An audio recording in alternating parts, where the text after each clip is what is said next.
Nice one.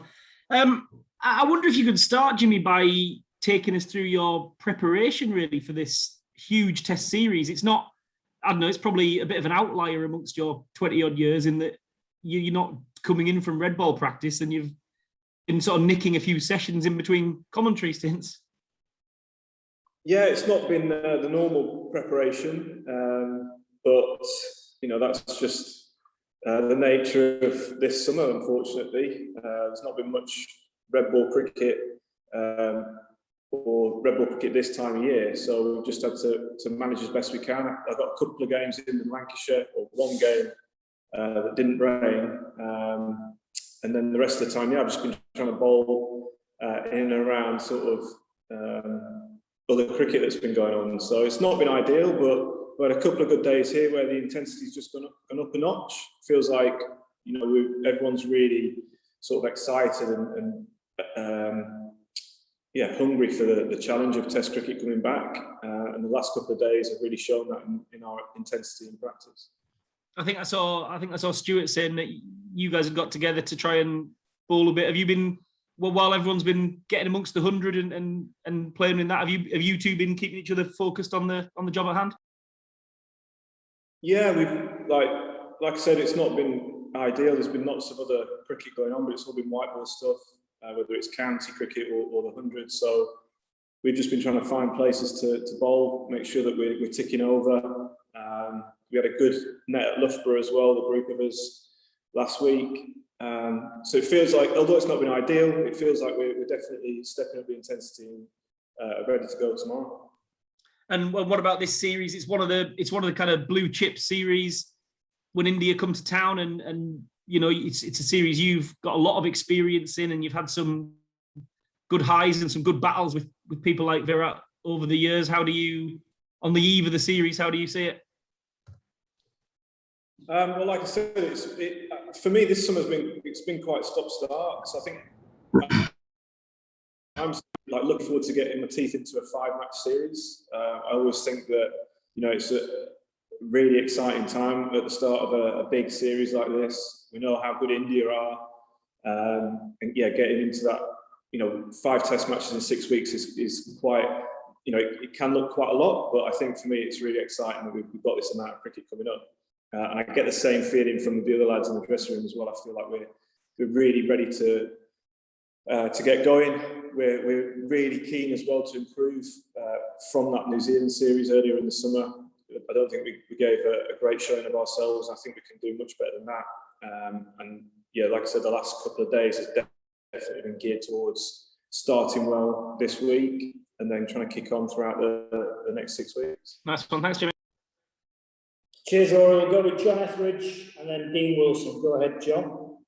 Hi, Jimmy. Do you think it makes it easier, the fact you've been doing this for 20 years, to sort of cope with this rather unusual build-up to the Test series? Yeah, definitely. I think it's as I said, it's been unusual, but I think for me it's more about switching on and making sure you're in the right mindset as well. I think the bowling and the batting, whatever your strength is, you sort of once you're in the battle in the game, you sort of those skills sort of switch on. It's just about being mentally prepared for it. Being mentally prepared for Test cricket is very different to just turning up and turning your arm over in the net. You've got to really be switched on, focused for 5 days, hard graft. We know it's going to be mentally challenging. It always is against India in particular, mentally challenging as well as physically. So it's just being very sort of making sure your game's in order, your all-round game is in order. Got 10 big Test matches in. Does it feel like a big sort of last hurrah for you, or not? Absolutely not. I feel like I'm bowling as well as ever. I feel great physically. I'm just looking forward to this series against India first, and then we'll look at everything else once we've got past this. I think it's something that I've done really well throughout my career, is focusing on what's happening right now. And right now I feel like as I said, I'm bowling as well as I ever have. I'm just really looking forward to this series. Okay, let's go to Dean. Hi, Jimmy. I know you're not the captain, but you're sort of filling that role today. Can you tell us anything about the team, about the balance of the side that you might go into? It looks like a pretty green surface out there. Is that one for four seamers, in your opinion?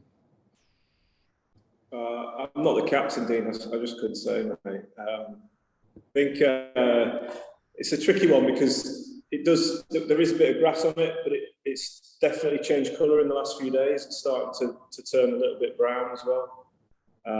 So I'm sure there will be a spinner in our 12 tomorrow, but we'll find that out later. What I will say is we've got 17, 18 lads here who are absolutely desperate to play the game tomorrow and in really good shape, looking really good in the nets. And we just can't wait to get going against this Indian side because, as we've already mentioned on here, it's the series against India is always exciting. There's always stuff going on, so we can't wait. One of those 12, I guess, could well be Ollie Robinson. Obviously, potentially a first game back for him after a difficult start to his international career. How do you think he will cope with that return? And do you feel as a team that you're in a position to kind of cope with what he went through and how has that affected the dynamics of you all with the kind of Twitter fallout from historical tweets?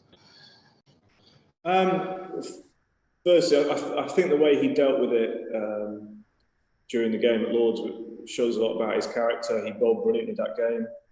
And I'm sure he'll do the same again. I'm sure, I know for a fact he's desperate to play, hungry to play again and keep doing well because he's only played one game, but a great start to his Test career. And everything that's gone on off the field, that's now behind us. We can just get on. Hopefully, if he does play, he can carry on his good form in Test cricket. Will you be wearing the Moment of Unity T-shirts before play tomorrow? Sorry. We will confirm that later. We just need to check. I assume we will be, but I will come back to you. And just finally from me, James, you talk about how big this series is.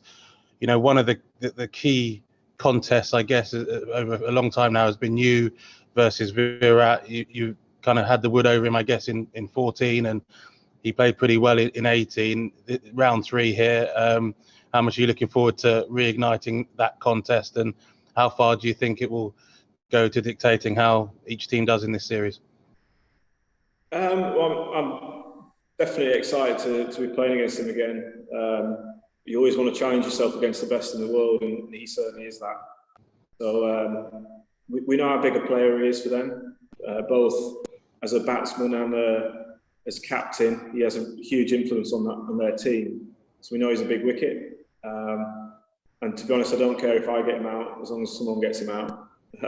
That's the main thing. We know he's an important wicket. But yeah, that challenge. I think the challenging yourself against the best in the world for me is really exciting. And getting, they've got in their top 6 is riddled with talent. So it's going to be a big challenge for us seam bowlers. Thanks, James.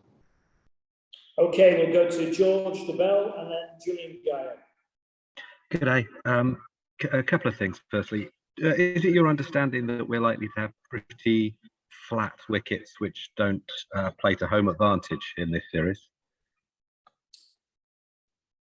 I have absolutely no idea what wickets we're going to get this series. I think, yeah, it's very hard to say right now. I mean, from my experience, the last 20 years of playing for England, we often ask for various wickets that we want, and what turns up on the day is often quite different. So we've just got to try and prepare as best we can as a team. Whatever pitch we get, we've got to perform well on it. And generally in England, you get good wickets, and I think that is what we want. We want good wickets. We want maybe some pace, maybe some carry for the swing bowlers, seam bowlers. The nicks to carry always helps. But generally, on good wickets, the best team comes out on top. So that's what we're after. Secondly, there's probably more appreciation of how difficult it is to live life on the road. You've obviously done that for 20 odd years and seem to have coped with it really, really well. Just wondered whether there had been, without prying, whether there have been any moments that you found it really difficult, and also what advice you would have to other people as someone who has managed it for longer than anyone, really. Of course, there have been difficult moments. I think everyone who goes through it, playing professional sport in whatever sport it is, goes through tough periods, whether you outform, loss of confidence, injuries, pressure and stuff like that. There's all sorts of things that you've got to try and deal with. And for me, it's generally about having a good support network around you, friends and family that you can rely on and lean on. And for me, I think a big reason that I'm still playing cricket is my wife. She wants me to keep playing. She encourages me to keep playing. She's quite happy to not be around the house, I think. So she's been really supportive. And if there's ever been low points, I remember 2019 sticks out when I pulled my calf in the first Ashes test. And it was a sort of second or third time I'd pulled the calf, and I was really considering whether I wanted to go through the rehab again. And she basically took us away on holiday and told me to stop being silly and carry on. So I think it's important just having that support network so you can get away from the pressure, have a good sounding board around you, and yeah, that support is absolutely key. Thank you. Okay, Julian, and then we'll do one more. Go ahead, Julian. Hello, Jimmy. I just wondered why you think you've got such a good record at Trent Bridge, regardless of what pitch is prepared there. Why it suits you, your bowling so much. Well, I got told the other day I've got 3 wickets in my last 2 games here, so I'm not sure it does suit me that much. But I think in years gone by, it's definitely swing's played a big part here. I think it's a ground where we say it about a few grounds in England where you look up rather than down pitch. If there's cloud cover, if it's humid, and generally it's a good place to bowl. Usually the nicks will carry it. If there's a little bit of grass on the wicket, it will carry through to the keeper and slips. So yeah, I think that's pretty much it. I do like playing here. I feel at home here.